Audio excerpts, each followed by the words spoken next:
जब गांधी जी के सामने रखा गया धर्म परिवर्तन का प्रस्ताव, क्या उन्होंने झुका लिया सिर या डटकर खड़े रहे अपने विश्वास पर? नमस्कार दोस्तों, स्वागत है द भारत डायलॉग्स में। आज हम सुनेंगे महात्मा गांधी की आत्मकथा सत्य के प्रयोग का अध्याय 36, ईसाइयों से संपर्क। इस अध्याय में गांधी जी का सामना होता है कुछ ईसाई मित्रों से, जो उन्हें अपने धर्म की ओर आकर्षित करना चाहते हैं। लेकिन गांधी जी केवल तर्क और विश्वास से चलते हैं और यही टकराव उनके सोच को और भी धार देता है। अध्याय 36, ईसाइयों से संपर्क। दूसरे दिन 1 बजे मैं बेकर के प्रार्थना समाज में गया। वहां मिस हैरिस, मिस गेब, मिकोट सादी से परिचय हुआ। सबने घुटनों के बल बैठकर प्रार्थना की। मैंने भी उनका अनुकरण किया। प्रार्थना में जिसकी जो इच्छा होती सो ईश्वर से मांगता। दिन शांति से बीते, ईश्वर हमारे हृदय के द्वार खोले, इत्यादि बातें तो होती ही थीं। मेरे लिए भी प्रार्थना की गई, हे प्रभु, हमारे बीच जो नए भाई आए हैं उन्हें तू मार्ग दिखा। जो शांति तूने हमें दी है वह उन्हें भी दे। जिस ईसा ने हमें मुक्त किया है वह उन्हें भी मुक्त करे। यह सब हम ईसा के नाम पर मांगते हैं। इस प्रार्थना में भजन कीर्तन नहीं था। वे लोग ईश्वर से कोई भी एक चीज मांगते और विखर जाते। यह समय सबके दोपहर के भोजन का होता था, इसलिए प्रार्थना करके सब अपने अपने भोजन के लिए चले जाते थे। प्रार्थना में 5 मिनट से अधिक नहीं लगते थे। मिस हैरिस और मिस गेब दोनों पौढ़ अवस्था की कुमारिकाएं थीं। कोट्स क्वेकर थे। ये दोनों कुमारिकाएं साथ रहती थीं।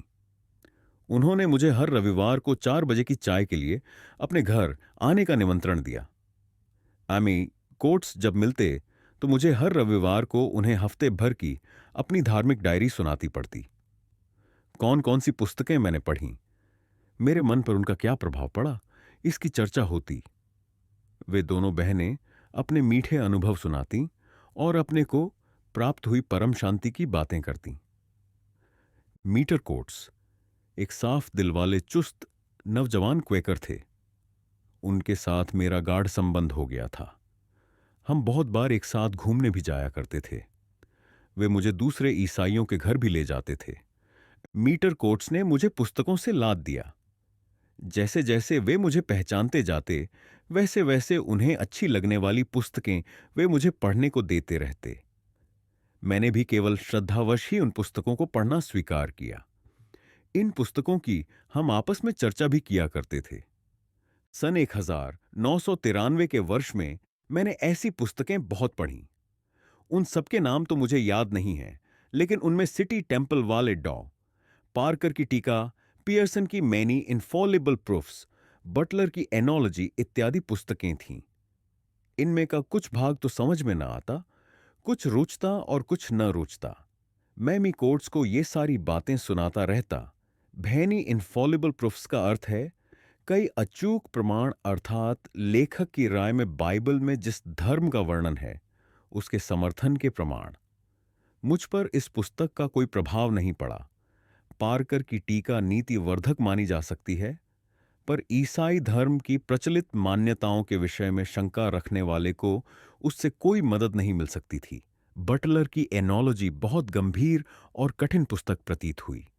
उसे अच्छी तरह समझने के लिए 5-7 बार पढ़ना चाहिए। वह नास्तिक को आस्तिक बनाने की पुस्तक जान पड़ी। उसमें ईश्वर के अस्तित्व के बारे में दी गई दलीलें मेरे किसी काम की न थीं, क्योंकि वह समय मेरी नास्तिकता का नहीं था। पर ईसा के अद्वितीय अवतार के बारे में और उनके मनुष्य तथा ईश्वर के बीच संधि करने वाला होने के बारे में जो दलीलें दी गई थीं, उनकी मुझ पर कोई छाप नहीं पड़ी। पर मीटर कोट्स हारने वाले आदमी नहीं थे। उनके प्रेम का पार न था। उन्होंने मेरे गले में वैष्णवी कंठी देखी। उन्हें यह वहम जान पड़ा और वे दुखी हुए। बोले, यह वहम तुम जैसों को शोभा नहीं देता, लाओ इसे तोड़ दूं। यह कंठी नहीं टूट सकती, माता जी की प्रसादी है। पर क्या तुम इसमें विश्वास करते हो? बाकी मैं इसका गूढ़ार्थ नहीं जानता। इसे न पहनने से मेरा अकल्याण होगा, ऐसा मुझे प्रतीत नहीं होता। पर माताजी ने जो माला मुझे प्रेम पूर्वक पहनाई है, जिसे पहनाने में उन्होंने मेरा कल्याण माना है, उसका त्याग मैं बिना कारण नहीं करूंगा। समय पाकर यह जीर्ण हो जाएगी और टूट जाएगी तो दूसरी प्राप्त करके पहनने का लोभ मुझे नहीं रहेगा। पर यह कंठी टूट नहीं सकती। मीटर कोट्स मेरी इस दलील की कदर नहीं कर सके, क्योंकि उन्हें तो मेरे धर्म के प्रति अनास्था थी। वे मुझे अज्ञान कूप में से उबार लेने की आशा रखते थे।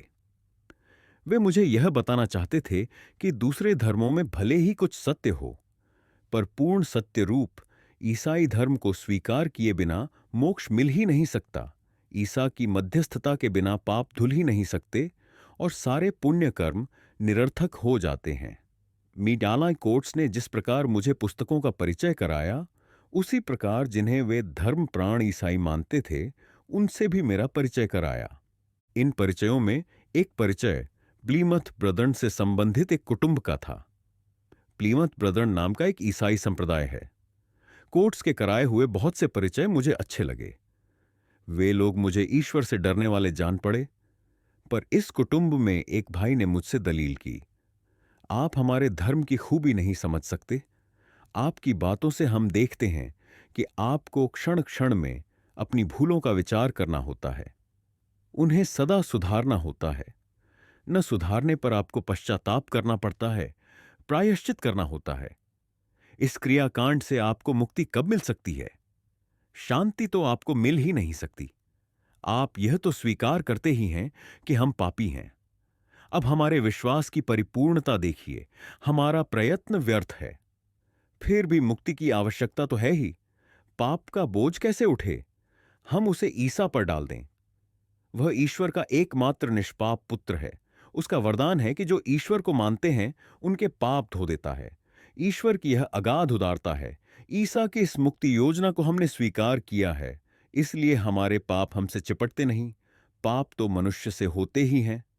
इस दुनिया में निष्पाप कैसे रहा जा सकता है? इसी से ईसा ने सारे संसार के पापों का प्रायश्चित एक ही बार में कर डाला।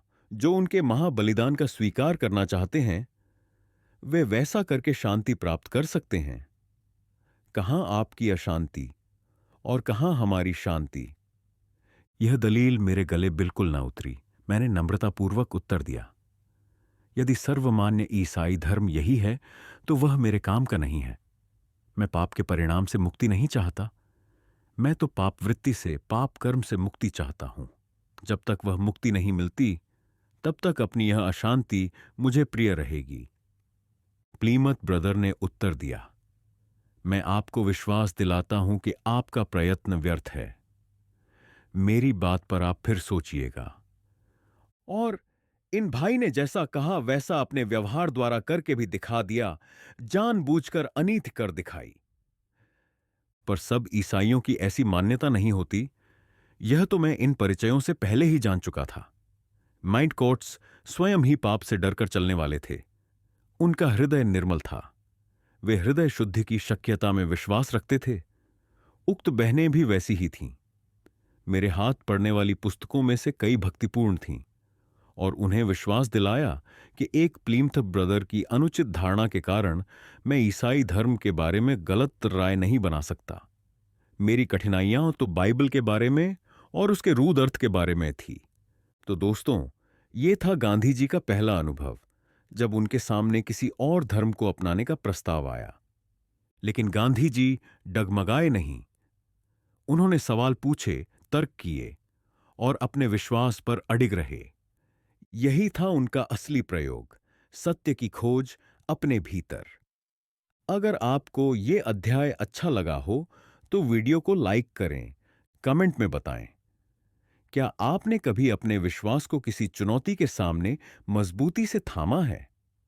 और शेयर करें ये कहानी उन लोगों के साथ जो आत्मविश्वास और विचारों में दृढ़ता चाहते हैं। आगे के अध्यायों के लिए सब्सक्राइब करें द भारत डायलॉग्स को और बेल आइकॉन दबाएं ताकि आप कोई भी प्रेरणादायक भाग मिस न करें। मिलते हैं अगले वीडियो में। तब तक के लिए जय हिंद।